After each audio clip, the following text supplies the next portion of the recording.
همداسې هم غټ غټ خلک چې څومره په غټ غټ ادارو کې اب هغه پیژني.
همداسې هم غټ غټ خلک چې څومره په غټ غټ ادارو کې اب هغه پیژني لازمي به پیژني.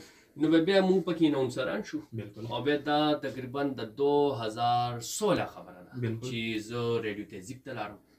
هلته کې زمونږ سټیشن ډایرکټر محترم ایاز رضا افریدي صاحب